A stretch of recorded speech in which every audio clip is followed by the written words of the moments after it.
Hello ladies and gentlemen, my name is Dan, the voice behind ThatKaitoDan, and welcome to my review for Chapter 9 of RWBY Volume 3.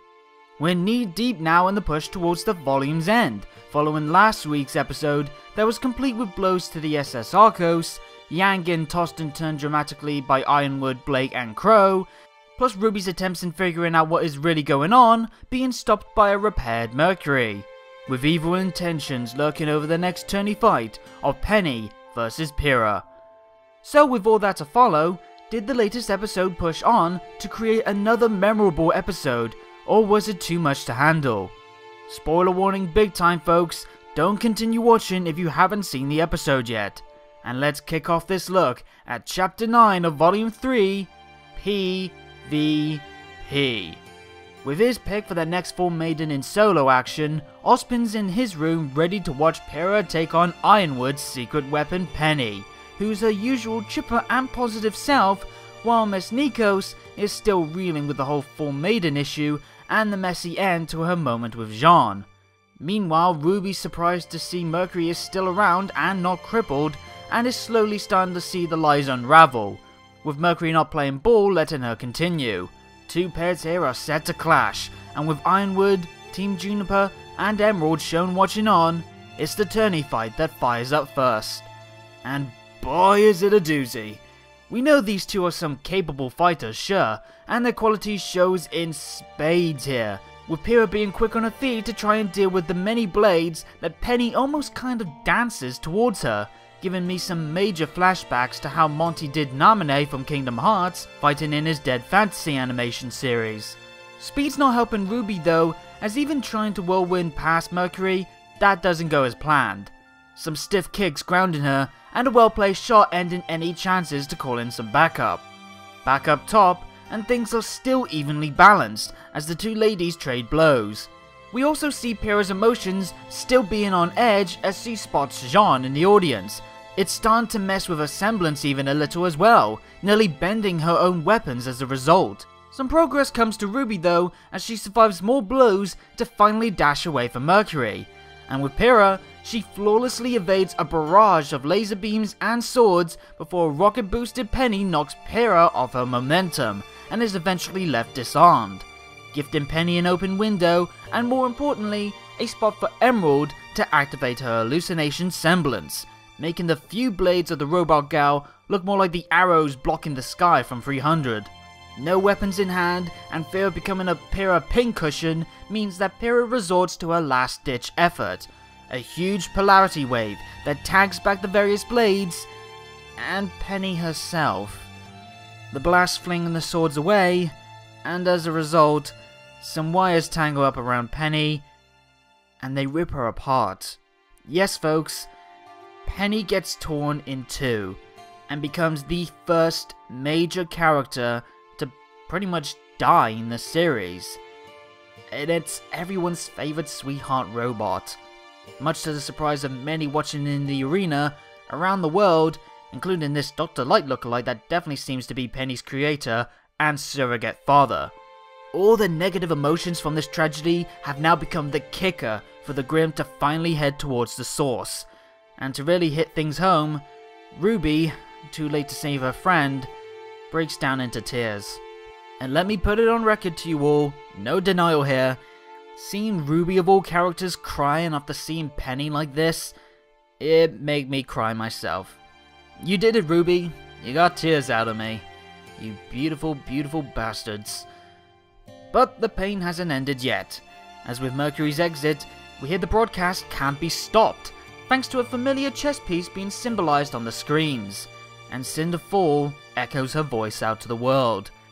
She has finally called in her big moves of her plan, and is now twisting everything the world has now seen into a web of lies and deceit. The leg break incident, the reveal of a young girl really being an army robot, and her death, even the Veil breach and Ironwood's army being in Veil, she paints them all as those in power like Ironwood and Ozpin having selfish plans to control the people, create synthetic armies in the guise of humans, feign the stability of peace, or challenge the other kingdoms. She even paints her own kingdom of Mistral as one far from perfect, spewing more venom-lined words to the masses in attempts to turn them against the leaders and each other, basically kickstart a war. To make matters worse, the Grimm have finally reached Vale, and Cinder parts with her final words to create the perfect mess of negativity for the Grimm to feast on, and jams the networks as the alarms start to ring. Everything is going to hell, and as if Ironwood didn't even have enough to deal with already, there's now a giant Nevermore perched on the Colosseum trying to bust in through the shields. Ozpin's alerted the danger, sending Crow and Glinda to the city, and while I'm sure he's not happy about Ironwood keeping Penny's identity a secret, right now the Grimm is the current issue at hand, telling Ironwood, well, you brought an army to my kingdom, now use it. Oh hey, and there's Travis Willingham, husband of Amber's voice actress Laura Bailey, and the voice of characters like Roy Mustang from Fullmetal Alchemist, Ace from One Piece, and the current voice of Knuckles from the Sonic series, this time here as a Atlas captain. Sadly, he's not doing so good, as some of his numbers on another ship are slain by the infiltrating Little Miss Ice Cream, known as Neo, who at long last has finally busted out Roman goddamn Torchwick, who gets some payback of his own by blowing away the other Atlas ships. To make matters somehow even more worse, Beacon is now being stormed by another familiar face in Adam, complete with some White Fang members. And as the episode ends, we see he's even brought his own load of Grimm. Oh boy, oh boy, oh boy. While maybe a shorter rundown than some of the previous lot of episodes lately, that's a lot that went down. But let's get into the negatives and positives I've had for this bonkers episode. Again, I've only really got one negative to mention, and it's with regards to RWBY's confrontation with Mercury. Now what we got was still fun, and it still felt mighty tense, but I can't deny I felt it was a little shorter than I was hoping. Yes, RWBY was more focused on escaping rather than fighting Mercury, but I still would have liked to see more of a struggle go on. See more of her trying to cope without her weapon or with her allies not around, and dealing with a guy like Merc. Like I said, what we got wasn't poor or anything, I just felt we could have had a tiny bit more to chew on before RWBY was finally able to book it. That being said, what a dread-filled episode. The time has come at last for Cinder to finally hit hard with our plan, something I know many people have been waiting badly for, and some people I know personally have felt it took its sweet time to get here. But yep, we finally see Cinder lay down her biggest hit at her enemies, and it truly felt like one.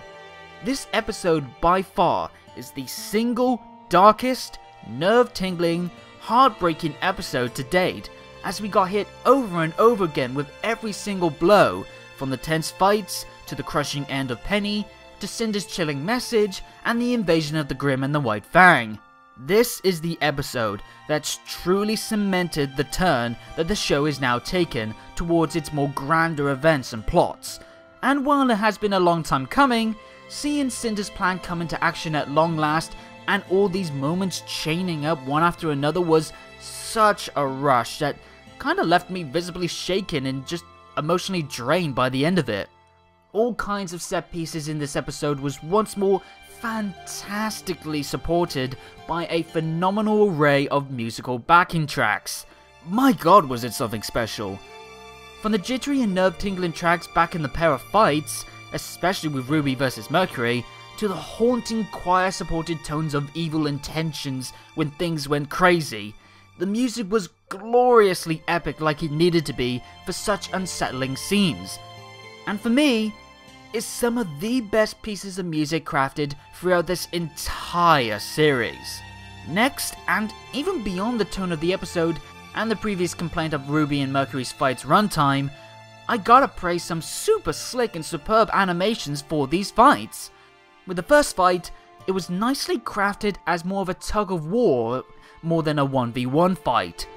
One was clearly not capable of fighting the other, nor wanted to, and the other was stalling and doing some very vicious kicks while doing so. The animators had to make sure that these mindsets came across, and I definitely feel they did just that. But with the major 1v1 fight with Penny and Pyrrha, it's a high contender for one of my fights of the volume, and not just because of the heavy scene that it ends on. These were two fighters of very high skill, with Penny's masterful control of her blades and Pyrrha's ungodly natural ability, even with some spurts of unease within her. The very emotions all felt very crisp and smooth in its flow, especially clear with all of Pyrrha's nimble dodges midway through. It was an epic match to compete with the story elements that it was tied to, and I'm glad that it didn't rest on that moment at the end, but instead was actually built up to be a thrilling fight on top of it. And to close this up, once more, it's an episode with a powerfully effective cliffhanger that's making me hate the fact that next week is probably going to be a World of Remnant episode, if I'm right. I think the last one as well. The villains have finally struck hard at the fragile peace and the unknown heroes, and now we're set to see the resultant reaction as they try to pretty much survive. It's insane to think that after such a jam-packed episode like this, we've still got 3 more to go, and I pray that the volume keeps up this outstanding run towards that end. For the voice acting praise of the episode, it's kind of weird. There wasn't much in the way of standout voice acting, to be honest. Most of it was all very solid, but it was also very reactionary and more widespread amongst other characters. But if I have to give it to anyone, it's going to Jessica Nigri once more, for how sickeningly alluring and sinister she sounded with that big speech that really sells her character's twisted goals.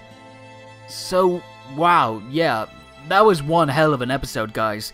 Like I mentioned, I was pretty much just left overwhelmed afterwards, and now I'm just sat here wondering whatever could be next. Like I said, we've got 3 more episodes still to go after this episode with all its heavy-hitting chain of events. I'm curious though if this is truly the end for Penny. Could she still be salvageable at some point to be rebuilt? Maybe a creator has some sort of copy of her soul that was inside of her. And Pyrrha, oh my god, as if the Four-Maiden issue and the whole scene with John wasn't enough, now she's basically killed someone, even if it was a synthetic person. Her head must be all over the place right now, and she might not even be emotionally stable enough to cope. Might she see the terror around her as a final sign she needs to take on the Four-Maiden power to help? Or could she buckle under that fear in her current state of mind and turn it down? She still might even have to fight either way.